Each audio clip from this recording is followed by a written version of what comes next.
It's 8:30. Good morning. I'm Colin Worthington. This is the Community Voice program here on Newstalk 1330 FM 106.3, streaming live online at newstalk1330.com. Hope everybody's being safe out there this morning. Georgia's longtime District 31 State Senator Bill Heath earlier this year had announced he will not be seeking re-election for that seat in 2020. So when candidate qualifying ended just a couple of months later, his name was not among the qualifiers, which on that list before the Republicans and a single Democrat were on that list. However, the Republican names on that ballot for the District 31 State Senate race this year: Jason Anavitardi, Boyd Austin. Boyd is a former mayor of Dallas. Jason, former member of the Paulding County School Board. Bobby Mehan, he's a small business owner out of Bremen. Bobby Wilson, a transportation manager, also out of Bremen, I believe. And the Democratic candidate is Tiana Smith, and her occupation says self-employed. And I do want to remind you that Georgia's primary election, which was initially set for May the 19th, it will now be postponed 3 weeks till June the 9th, of course, due to the health and safety concerns over the coronavirus. That information was announced on Thursday. Now, we're going to continue to do interviews like this with local candidates for the local races up until that date. So we appreciate you counting on us to bring you this information and these interviews that we've been forced to do over the telephone. Haven't been able to bring anybody in. But one of those interviews we are doing is this morning, a live interview with one of the 4 Republican candidates for that District 31 State Senate seat. His name is Bobby Mehan. He's out of Bremen, and joining us this morning over telephone. Bobby, good morning. Good morning, Colin. Thank you for having me, and happy Good Friday to you. Absolutely. Good Friday and happy Easter coming up on Sunday. Kind of easy to forget that Easter is around the corner unless you're looking for it. But it is on Sunday. And, again, thank you for being able to join us on this Good Friday and doing it over the telephone. What's that? Talking about, we alluded to the coronavirus and how that is affecting everything that we are doing. How about your family? How are you guys holding up? What are you doing at this point? A younger family, too, I might point out, two young kids, I believe. And how are you guys dealing with helping avoid the spread of the coronavirus? And what kind of activities are you doing to occupy the young clan? Yeah, thanks for asking. So, my wife is a school teacher. So her workflow has been disrupted by this significantly, and her colleagues are just doing a fantastic job teaching remotely and learning a new learning platform, if you will. I've got a daughter who just turned 5, and actually for her birthday, instead of having people over, we had kind of a little drive-by parade in our neighborhood. Very thankful for all who participated in that, but we just did that so that she could be honored and make sure that everybody still knew that they were happy that she was born. It's an interesting time that we're living in, but we're trying to get as much outside activity as we can. Right now, the girls and my wife are on spring break, so not a lot of education going on, but, at least the weather's been good so we can get outside and enjoy that, but definitely keeping 6 feet apart and trying to slow the spread as best we can. What does your family hope to do for Easter? Easter eggs? So you going to be able to watch a service online, anything like that? Yeah, we're definitely going to be participating in an online service. We'll talk with the girls about exactly what Easter is all about, and then I'm sure we'll go out in the backyard and hide some Easter eggs and put some chocolate in there for them. 8:34, our guest this morning is Bobby Mehan, one of 5 total candidates for the District 31 State Senate seat. The incumbent opted not to seek re-election this year. Longtime State Senator Bill Heath not going to seek re-election in 2020. So District 31 will have a new senator in the year 2021. What are the boundaries for that Senate seat, Bobby? So it's all of Haralson County. It's all of Polk County. And it's a majority of Paulding County. If you're familiar with the area, it's really everything north of Highway 120, which is also known as Dallas Highway by some of the locals, also known as Buchanan Highway. Kind of gets convoluted on that southeast piece of it. But really just think of anything north of Highway 120 going towards Dallas, and it also catches Hiram. Would you have challenged Heath had he sought re-election this year? That's a great question. I don't think so because, I'm a business guy. I'm not a career politician. I'm not a registered lobbyist. So So really the reason that I chose to run for this was because I felt like there was an opportunity in which I can leverage my pedigree to benefit the citizens of the 31st District. Time right now is 8:35. Our guest, Bobby Mehan, one of 5 candidates seeking the soon-to-be open District 31 State Senate seat. You talk about you are a business chief, was it chief executive officer for a business? Tell us a little bit about your experience there. Yeah, so I am the chief executive officer of a company called Shareable Forms. We are a electronic health record for, historically it was for anesthesiologists, anesthetic providers. That was one of the service lines that was really not impacted by the healthcare IT stimulus bill that the Bush administration tackled a few years ago. And so a lot of anesthesiologists are still on paper. And that workflow is so much different because they actually bill on time units versus just a contractual fee with the payers. So the way they document is a little bit different. I think them and radiologists are the only ones that actually do it based off of time. And so they needed a unique system in which they could document. So it was a niche. Myself and a group of investors actually acquired a legacy technology out of Nashville, Tennessee. It was really more in a maintenance mode, if you will, Colin, and we took that particular asset, and in the last 2 years that we've had ownership of it, we've grown it at 19% and 23% revenue growth of the previous company that had it. Which was a significantly backed private equity venture capital group of people that actually own that. So I'm very proud of that a company right here out of Haralson County was able to make such an impact in the healthcare IT space. The healthcare IT industry as a whole grew at about 3%. So we had just demonstrable growth within our industry and in our space. And we also took the application international.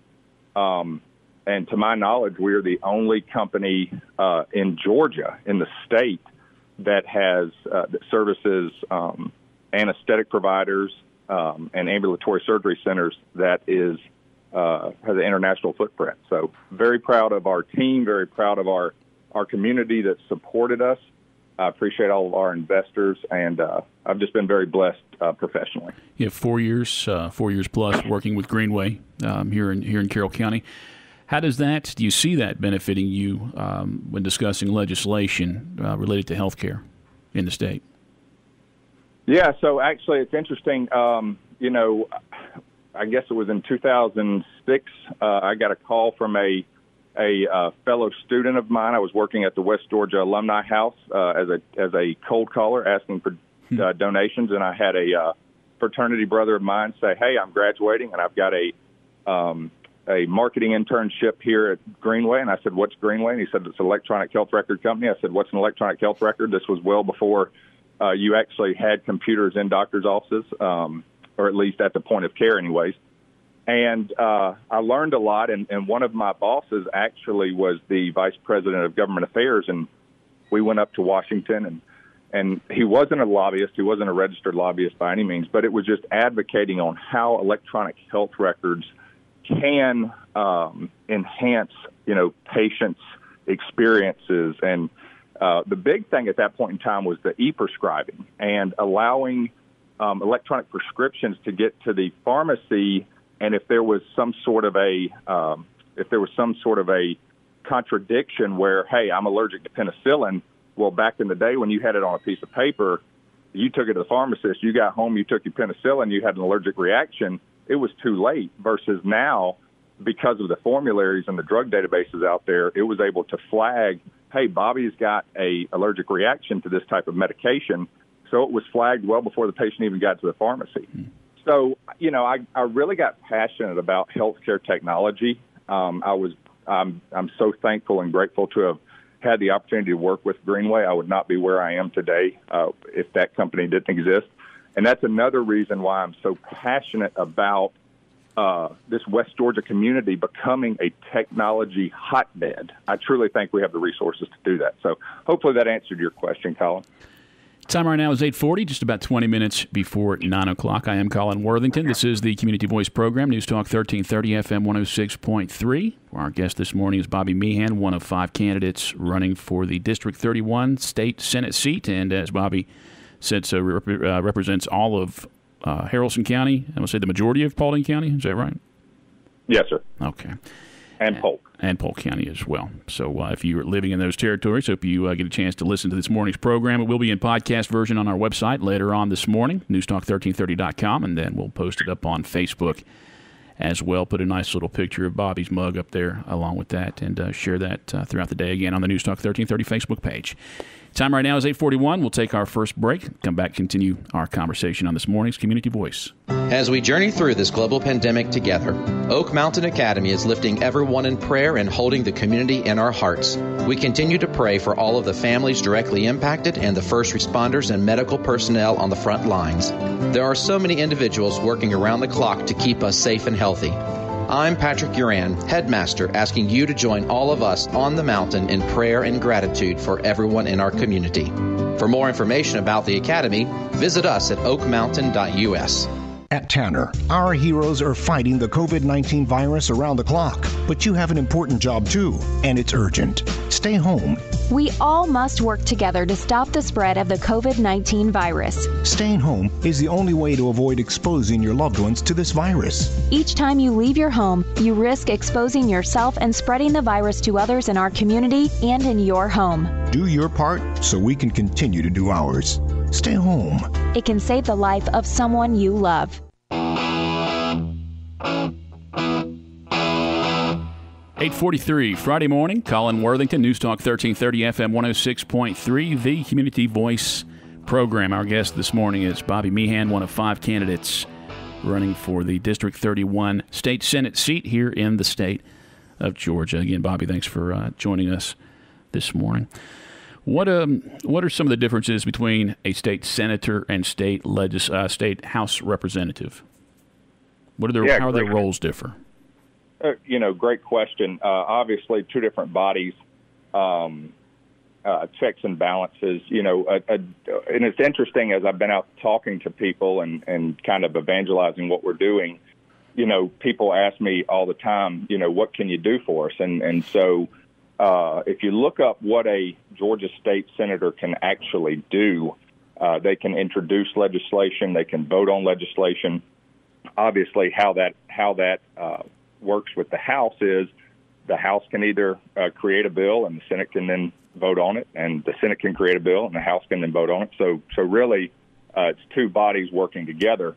And then a Georgia state senator can vote on the governor's appointments. So, this is a position in which, you're not going to be able to fix every problem out there. But with a background like mine and being very, very strong on business development, I think working with two different groups of people, working with different pieces of the Georgia State Legislature, I think that we can be wildly successful. But it's definitely a position in which it's not singular. It is definitely a team position. And that's what I'm good at, is building teams and working with others. Bobby Mehan, our guest on this morning's Community Voice Program, 844. Do you live within the District 18 House district? Yes, I am in District 18 of the House. So, Kaysen Hightower, Tyler Paul Smith, Lane Daniel, I think, are running for that. Well, then, with both of those being open this year, both of the current senator for District 31 said he wouldn't seek re-election. The District 18 state representative said he wouldn't seek re-election either. Why did you choose Senate over running for House if you're living in that district? Yeah, well, again, like I said, I wasn't, sitting here 2-4 years ago saying, all right, let's see what's going to open up and I can run for. Bill Heath did not seek re-election. I had not heard of anybody else that was interested in running for the position. And I said, hey, this is a great opportunity for me to give back to the community and serve in a way that I think that I can do the best for the job. Should there be term limits for legislators, state legislators? Absolutely. Yes, sir.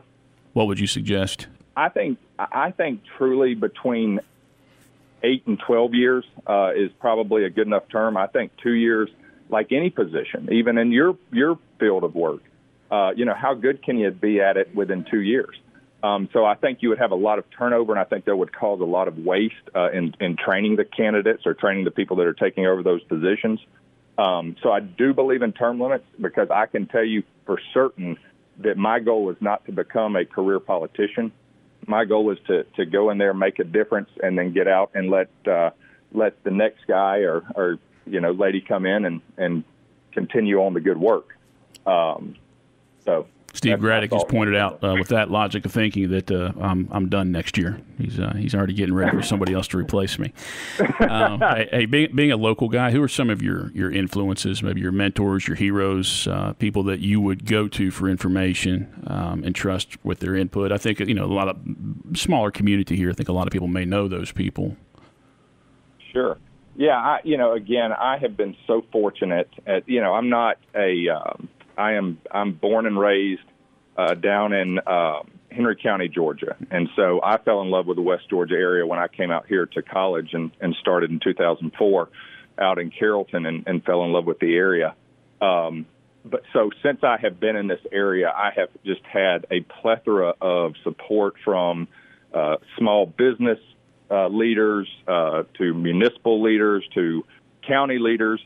I've got several county commissioners that have really been influential in my life and in my time here in 31st District. Several of the mayors and the city council, men and women, have been very influential to me. A lot of our law enforcement. It would take me 2 hours, which I know we don't have to name them all, but I have just been very fortunate since I've been here to have a lot of support from a lot of the elected officials within our counties and cities. How about education issues in particular? Who would you go to, to seek some information and input? If there's a legislative bill that's changing education or affecting education in some way, would you look locally for input? Oh, Lord, yes. Well, first and foremost, I'd go directly to my wife. She is a second-generation public school teacher. She's very passionate about it, and she's very big on the technology side of education. I think she's a couple of committees. And so, anyways, I go to her as my sounding board for anything education. Her mother has been in education and holds several postgraduate degrees. So I'm very fortunate to have a backbone in our family that is my education. We're getting kind of muffled here, Bobby. I don't know if you had put your foot up in the air on the right side of the house or something, but you're kind of muffled there, losing your audio. Hey, I'm sorry about that. We got you. Good deal. Good deal. Next year could have a tough decision as far as dealing with that budget. They're going to this year, but next year it could be an issue as well. What's the process that you would work through when determining if you could support a tax increase for state taxpayers? What do you have to work through? Considering the environment. Yeah, so obviously this is unprecedented times that we're living in right now, and it's taking a major impact on our economies, not only globally, but at the federal level and state level, and trickling down to the cities and the county level. As a conservative, obviously I am anti, tax increases. As a business person, one of my sayings is zero is a bad multiplier, right? For us to continue to have the infrastructure that we need, for us to continue to have the education systems that we need, there obviously takes funding for that. So what I would do specifically is try to do everything we can to increase revenue without increasing the tax burden for our citizens. Now, that sounds like a typical politician answer. How do you make money come from here without taxing somebody? I think there's several unique different ways that you can do it, but I can tell you, Colin, that especially with this issue that we're in right now, with the coronavirus and how it's impacted our economy, if we do not have a business-minded person sitting in that seat next year, we could be in trouble. So, again, whether it's me or anybody else, it needs to be somebody that has dealt with a budget. It needs to be somebody that has been successful in making the hard choices that typical business people have to make. Dealing with the budget is just the one job, the one duty that all legislators have to do. That's the only thing required every year. And you may kind of reiterate this and go over something you already said, but yeah, talk about your experience working with the budget more than your household. Yeah. So, I've been an entrepreneur for the last 11 years. I think we incorporated my company in 2011. So give or do the math there. But I can tell you that when I started my first business, we did not have any investors. We shoestringed it from a goose egg. The first year we did about $78,000 in revenue. The second year we did $640,000 in revenue. That's explosive growth, and it has to be managed properly. And I was very fortunate to have. I've got a great support system with my family, and really. We kind of sat down and said, what are we going to do here? And we had to put a business plan together and figure this thing out. And so, again, I'm going back to zero is a bad multiplier. So if you're running a budget, no matter if it's your household or your business or the state or the federal budget, you cannot spend more money than you make, okay? So that being said, how do you keep the services that we have that people enjoy, that they need? How do you keep that? Without, obviously, you have to stimulate revenue somewhere. And so I think with my background and the explosive growth that I've had in my companies, I could at least bring that to the table and say, hey, guys, here's what I've done in the past that's been successful. And really, and it's a 30,000-foot view. It's not saying, hey, just because I did this in my business, it's going to work, because obviously it's not a cookie-cutter approach. But I think having different ideas being brought to the table is what's going to make us successful. Time now is 8:53. Bobby Mehan, our guest on this morning's Community Voice program, Newstalk 1330 FM 106.3. Bobby, one of 5 candidates seeking the District 31 state senator position. It's on the ballots. Of course, we've been delayed as far as going to the polls now. What is the new date? The new date is June the 9th, and that will be Election Day. Of course, you'll have 3 weeks to vote early. And the absentee ballots that have already been sent out to you, and if you have those, you send those absentee ballots to your elections office, of the absentee request forms, and you send those to your elections office, and they'll be able to send those out, I guess, on April the 21st is the last that I've heard, that those will be sent out. So, again, Bobby Mehan, our guest on this morning's Community Voice program. We'll take our final break and come back and wrap up this morning's program. At Tanner, our heroes are fighting the COVID-19 virus around the clock, but you have an important job too, and it's urgent. Stay home. We all must work together to stop the spread of the COVID-19 virus. Staying home is the only way to avoid exposing your loved ones to this virus. Each time you leave your home, you risk exposing yourself and spreading the virus to others in our community and in your home. Do your part so we can continue to do ours. Stay home. It can save the life of someone you love. As we journey through this global pandemic together, Oak Mountain Academy is lifting everyone in prayer and holding the community in our hearts. We continue to pray for all of the families directly impacted and the first responders and medical personnel on the front lines. There are so many individuals working around the clock to keep us safe and healthy. I'm Patrick Uran, headmaster, asking you to join all of us on the mountain in prayer and gratitude for everyone in our community. For more information about the Academy, visit us at oakmountain.us. All right, 8:54, Community Voice, brought to you by Tanner Health System and Oak Mountain Academy, Newstalk 1330 FM 106.3, streaming live online at newstalk1330.com. I'm Colin Worthington, wrapping up our program this morning with District 31 State Senate candidate Bobby Mehan, one of 5 candidates overall. 4 of those candidates are Republicans. So there will be it will be on the ballot for the general election in November as well. The winning Republican candidate and the lone Democratic candidate. Of course, always the potential for a runoff in that Republican race. Bobby, before I let you go here, let me touch on 2 issues that I think are probably of concern in Bremen and in Haralson County in particular. Bremen City. They've been attempting to be able to raise their hotel motel tax. It would allow them to accumulate a little bit more money for their budget. I think about $100,000.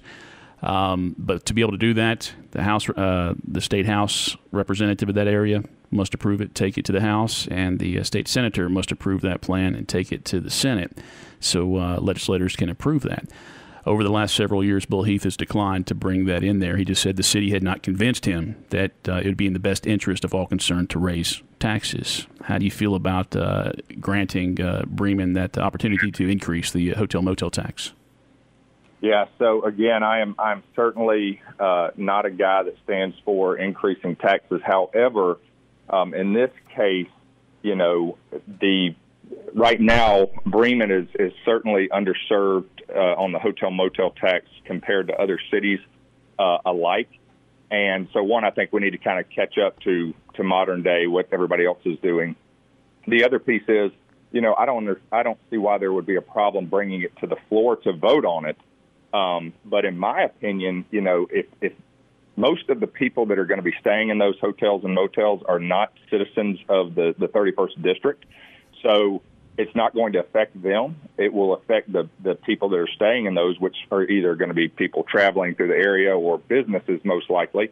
And if they are generating revenue by staying in our town, I think that they need to help with our infrastructure. And so I definitely would support, bringing that to the floor to be voted on, because I would rather the businesses that are actually earning revenue in our area to help shoulder that cost as opposed to burden our constituents and our citizens. City of Bremen currently collects a 5% rate from lodging businesses, and they'd hope to be able to increase that to 8%. I believe that's the maximum allowed. I got about 2 minutes here, wrapping up our conversation with Bobby Mehan, one of 5 candidates running for the District 31 state Senate seat. Internet for Haralson County, that continues to be a big issue. I mean, I see people on social media talking about it every day. What current bills or proposals are you aware of that could benefit Haralson County in that way? Well, you could support next year. There's a few of them out there. Of course, you've got the House bill that proposes, it's working with the EMCs and working with the current power poles that are out there. I did sit down with Haralson County's school board superintendent, and with this issue with all the kids moving to a remote environment, especially in Haralson County, if everything moves to an online platform, there's certainly children that are at a disadvantage than others. Now, what the school system did, and I commend them for it, was to strengthen their wireless routers and allow for internet access, high-speed internet access, to be in their parking lots. But then that ensues another problem. That means you're assuming that the children in the rural areas have the means of transportation to get to that area to do their work. So anything that I could do to support bringing broadband internet out to this rural area, I am in favor for. Again, working with businesses that provide these services is how we're going to get this done. I just don't want to take all the burden and throw it on one particular group of people. But I truly believe for us to make West Georgia and Georgia a technology epicenter, that we're definitely going to have to strengthen our internet opportunities in some of these rural areas. Bobby Mehan, one of 5 candidates running for the District 31 state Senate seat, and we appreciate you joining us this morning, Bobby, and we hope that our listeners had a good opportunity to learn a little bit from him. Bobby, I got 20 seconds. How can people contact you if they have additional questions? My cell number is 404-809-8558. Please feel free to call, text. You can certainly reach us on social media. Search for Bobby Mehan for State Senate. And then our website is Mehan4GASenate.com. That's MEHAN, the number 4, GASenate.com. Bobby, thank you very much this morning. And thank you for listening to Newstalk 1330 FM 106.3, the Community Voice program, brought to you by Tanner Health System and Oak Mountain Academy. Have a great weekend.